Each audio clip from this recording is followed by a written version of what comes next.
Hello, everybody. Welcome to Thunderbolts Gaming. I'm Double Pulse, and I'm here with Thunder. What it up? What up? We are here going to be talking about the E3 conferences and how E3 went overall. In this video, we're going to be discussing Xbox's conference, but then we're going to cover PlayStation, Nintendo, and possibly Ubisoft and Bethesda. Because, oh man, this E3 has been pretty crazy. Some interesting things have popped up. Now, I guess for thoughts to start, what was your opinion overall for this year's E3? I thought it was alright. I think it was better than last year's E3. Right. I still think that it was a little lackluster, which I'll explain here later in the video why I think that. But I think this year E3 was definitely a lot better than last year's for sure. Now for their biggest bombshell, their biggest announcement was the Xbox One X. Now, I think honestly the name is kind of just, I don't know. I think it's a silly name, but they should have went with Scorpio. Yeah, they should have just went with Scorpio, but, I don't think it's necessarily a bad thing, per se.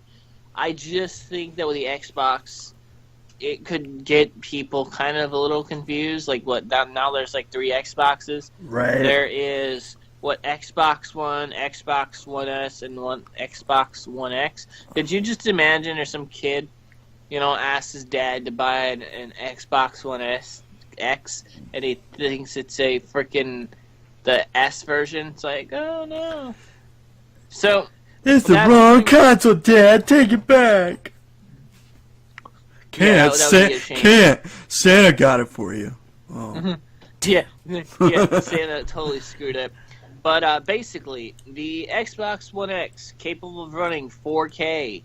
We're not going to have to do any, super sampling thing unlike the PS4 Pro. Apparently, it's all native 4K. This is for the hardcore gamers. This isn't for people.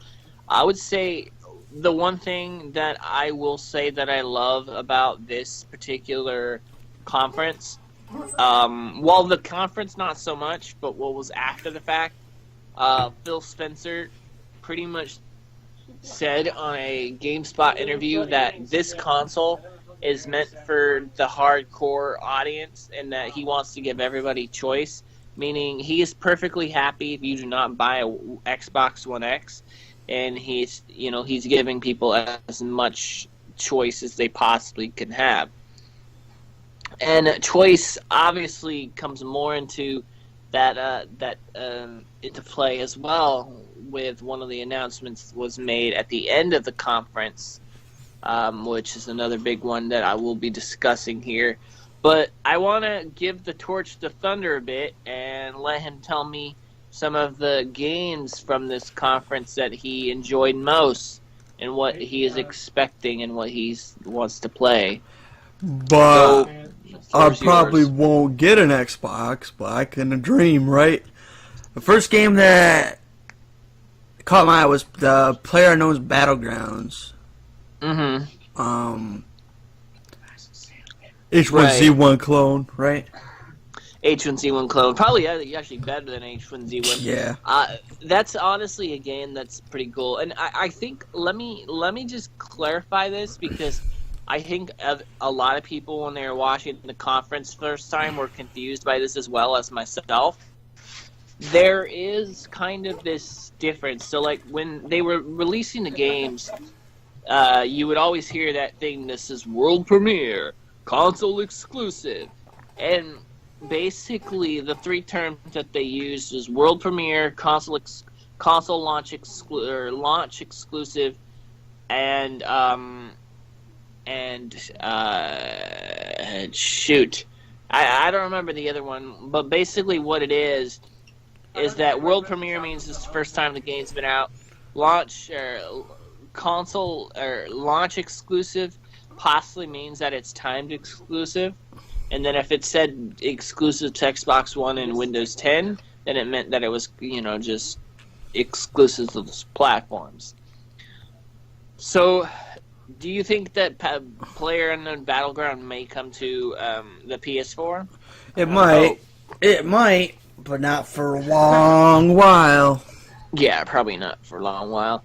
But anyway, go on. What were some of the other games you're talking about? Shadow of War, Middle-earth, Shadow of War. Mm-hmm. The sequel to Shadow of Mordor. I played a lot of Shadow of Mordor. Didn't finish it, but Right. it was a good game, so I don't know. I might pick that game up.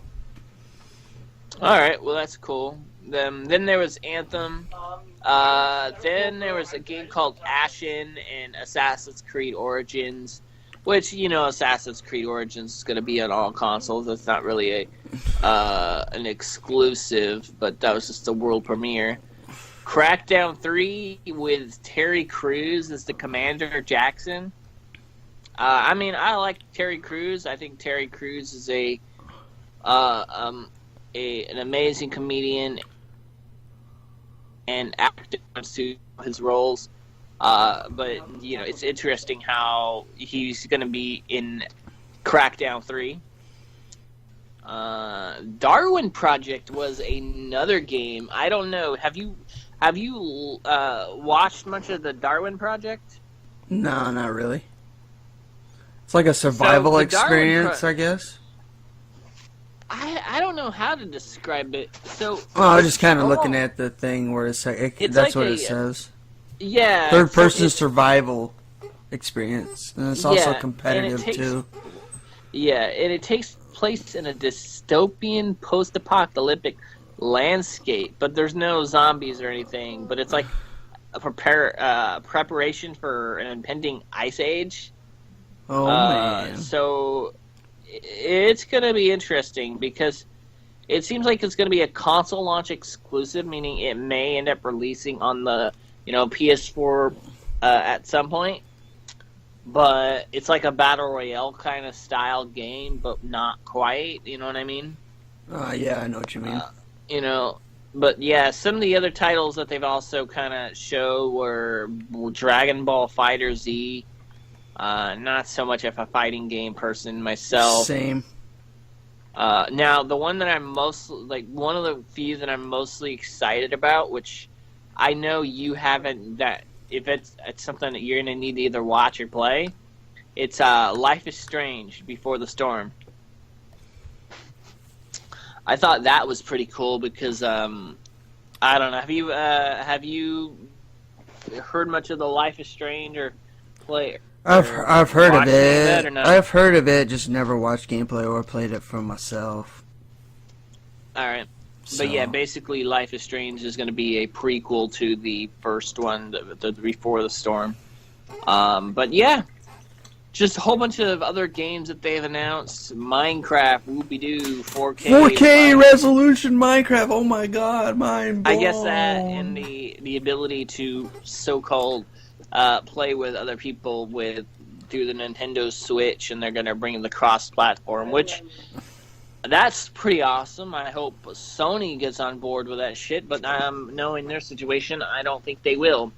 And we're going to save that for the other video. But Sony needs to get their shit together because I don't know, Sony's been dropping the ball lately. And if it wasn't that I invested so much into PlayStation, I probably would have done the whole Xbox thing. Oh, one more. I don't know if you were interested in this game. Sea of Thieves.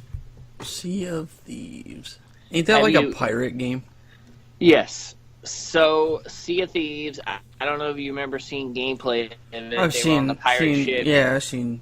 What do you think of that? I thought it was interesting, something different. Yeah. Is this something you can play, though? That's the question. No, I might give it a shot. Because the good news is it is on Windows 10, so if you're going to play it... So you're telling me I have to get a Windows 10 laptop in order to play it, Yeah, huh? Yeah, at least. If you don't want to get Xbox One, then Windows 10 laptop would be your best bet. But I don't know. It seemed like a. Actually, no. Yeah.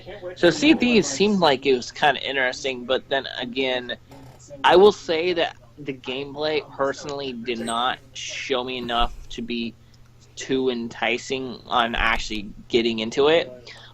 Sea of Thieves kind of reminds me of the Pirates of the Caribbean games. not really, but I don't know why the name escapes me. But there's a game that I played on Steam that was like an airship game where you're on an airship and you're blowing up other airships. That's what it kind of reminded me. Super Lucky's Tale, some other stuff, and you know, there's a lot of stuff. But the last bombshell that Microsoft had dropped at the conference was the fact that they are now going to include Xbox original games in their backwards compatibility list. Now, what do you think about that? Because that made me kind of a little bit excited hearing all that information. Yeah, I thought that was pretty good. When I heard it, I'm like, are you kidding me? You're going to do that? And PlayStation, where's your shit at? You got good. Right. You had good games from PS1, PS2 days as well. Right. And I mean now No. Sony though, they don't, all they give a shit is about their PlayStation Now remasters, and you know, and the problem with PlayStation Now is that PlayStation Now is through the internet. Xbox has them beat in like two other things with the Xbox Game Pass, which I talked about that on my main channel, and some of the other stuff. It's like, when is Sony gonna get their shit together and, you know, start? I don't even know if they will. I don't think they will. Nah, they won't. Because I mean, Sony, the way Sony, I mean, they have brought back some games, but you got to buy them again. Right. Which, that's fine. If they bring back the PS2 titles and you can buy them, I'm okay with that. But, like, my problem was the way that Sony had described it was that it was a feature that was much requested, but not so much used, which I think in that case, the reason why Xbox is doing this is because of fan service. Yep. That's the only way I can think of it. Fan service. And that's the only reason why. But, yeah. The Xbox conference in a nutshell. I give it a good 8 out of 10. I would say so. I mean, it had lackluster moments, and I wouldn't say that, in general, E3 has been kind of a bit of a lackluster because of all the, you know, rumors and all the other stuff. We already kind of know what half the stuff is, if you know what I mean. Like, how many of these games did you already know exist or knew were coming? To be honest, I don't remember. Yeah, I don't blame you, but I don't know. I think out of all of them, I want to say that Microsoft had a pretty decent one, but I would like to hear what you guys have to say in the comment section below. We definitely would love to hear what you guys have to say in terms of what you guys liked out of Microsoft's conference and what you think they can do better. Here's a hate comment already. I thought you guys were Sony ponies for life.